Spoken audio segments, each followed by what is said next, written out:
Ooh, that's pretty cold to wake up to.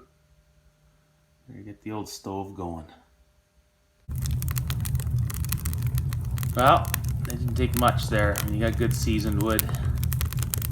Got spruce and pine in there, so. Oh.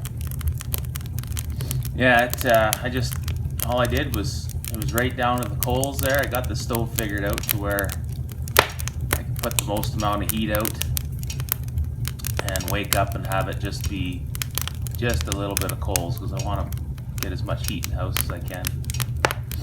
Anyway, and then yeah, all I did was put a little paper in there and went and had a pee and came back, and this is what we got. So it doesn't take long to get going, but it's going to take a while to warm this place up. I've been living like this for a long time. Not 100% for the last, say, 15 years, but like, oh geez, there's probably only been about four years in those 15 years that I didn't have just wood stove heat. So, you know, you learn the tricks and stuff, and you know, like last night I slept for something like 11 hours, which is unheard of. But I've been working really hard lately, getting lots of firewood, and just not getting much sleep, so it kind of caught up with me, and I guess it was nice and warm in here as well. It was minus 20 outside, minus 20 Celsius, I forget what that is Fahrenheit, but that's pretty darn cold. So yeah, I had a good sleep, and I woke up though, and it was just about zero, just about freezing. So that's how it is when you have just a wood stove. But if you have somebody else to stoke it up, then it works good. But I don't. Well, I got a friend that wants me to go help him work at his Jeep, so I don't normally do this, but I want to warm up the house a little faster than normal, so we put the oven on, and it's like having two wood stoves going. Well, I like to cook on the stove as well. It's you know, I got the oven, but I don't know, I just like cooking on the stove, and I don't use any electricity the other way, but I suppose I'm using all the electricity I saved up by turning on the oven, but I don't do that often, hardly ever actually. Like I say, it's just because I'm going to help a buddy and I'm trying to heat the place up fast. But yeah, this works really good for heating up your toast. You can see they're already starting to burn. Oh. Don't take long when you got the fire rocking there. It works pretty good. The stove's a little dirty here. It needs a good cleaning, but you can see those used to be like a brass color, and then I just painted them stainless steel color. It looks pretty good, this stove, with those colors versus the brass. But yeah, so like, you know, when the power goes out and everybody's relying on either a fan to blow forced air furnaces, or, you know, I mean, the natural gas is pretty stable. It's always kind of going to be there. But when the power goes out, you need something to run the heater, right? And you just don't have it. So in my mind, everybody should have a wood stove for a backup. And there goes my toast. Hold on. Burning my toast. Well, there we go. Okay, yeah, so just saying that, you know, everybody should probably have a wood stove. You know, we just take for granted that the electricity is always going to be there. But I was in an ice storm once where it shut down part of Canada for a couple weeks. I think we were without power for, I think it was like 9 days. So sure would have been nice to have the wood stove back then, you know. Right now, anything can happen. I don't care. As long as I got something to burn, I'm going to be warm, right? And I'm going to be able to cook, and I'm going to be able to heat up my water and everything else you can do with a wood stove. So there you go, folks. Don't take technology for granted. Just go back to the old ways. At least get yourself a stove. You don't have to heat with it all the time, but you know, like I do. But you should definitely have it for a backup.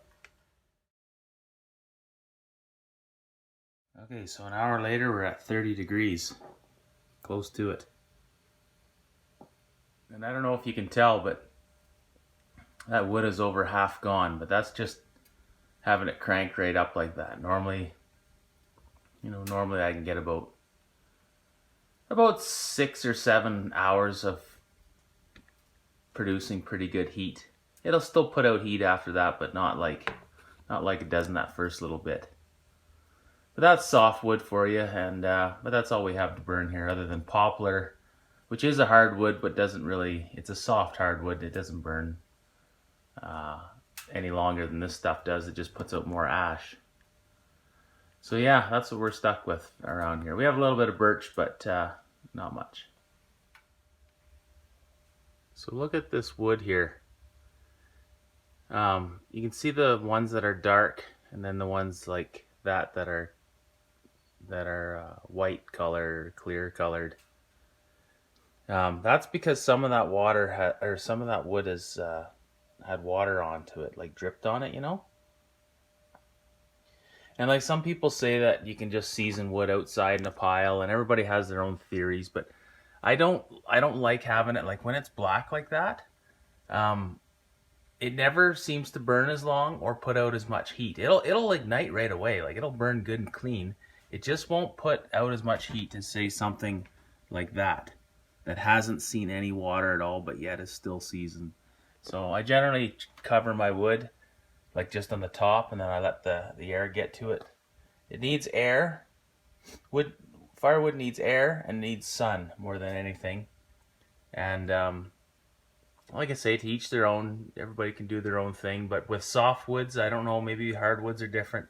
But with softwoods, it's like Mother Nature's taking that wood right back to topsoil, so it kind of like eats it up or something. But it doesn't put out the heat that it does when they're more like that. So that's just how I do it. But it sure looks cool having them all dark and blackened up like that. A lot of people burn wood and it's not really even cracked like that. Now cracking, that doesn't mean that it's seasoned. I know this stuff is because it's 2-year-old wood and it's been mostly covered up, except for the edges on those ones. But you sure notice it in when you're burning seasoned wood in these EPA stoves. They don't like any kind of moisture at all. They'll burn it. They'll stink a bit, and they'll create a lot of creosote up in the pipe. Maybe not the creosote that'll really catch on fire easy, like it's more of the powdery stuff, but they still put out more of that than my old smoke dragon stoves did, where I only had to clean the pipe like once every 4 years. This one here, I do it like once every 2 months, and it's always dirty.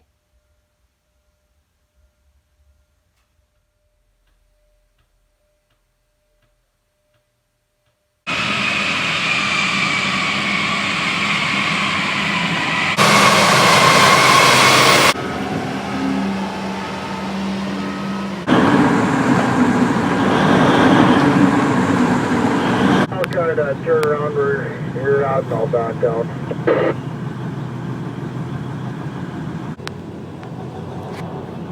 Still.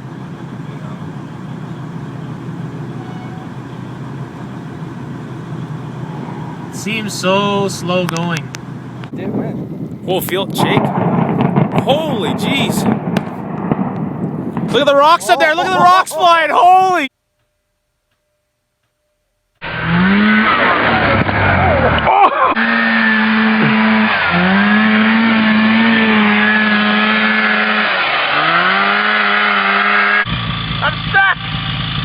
Bobby will zoom in and push you out.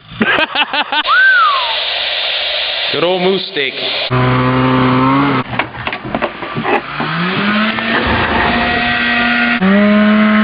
Shoulders. I got a frostbite, I gotta go in.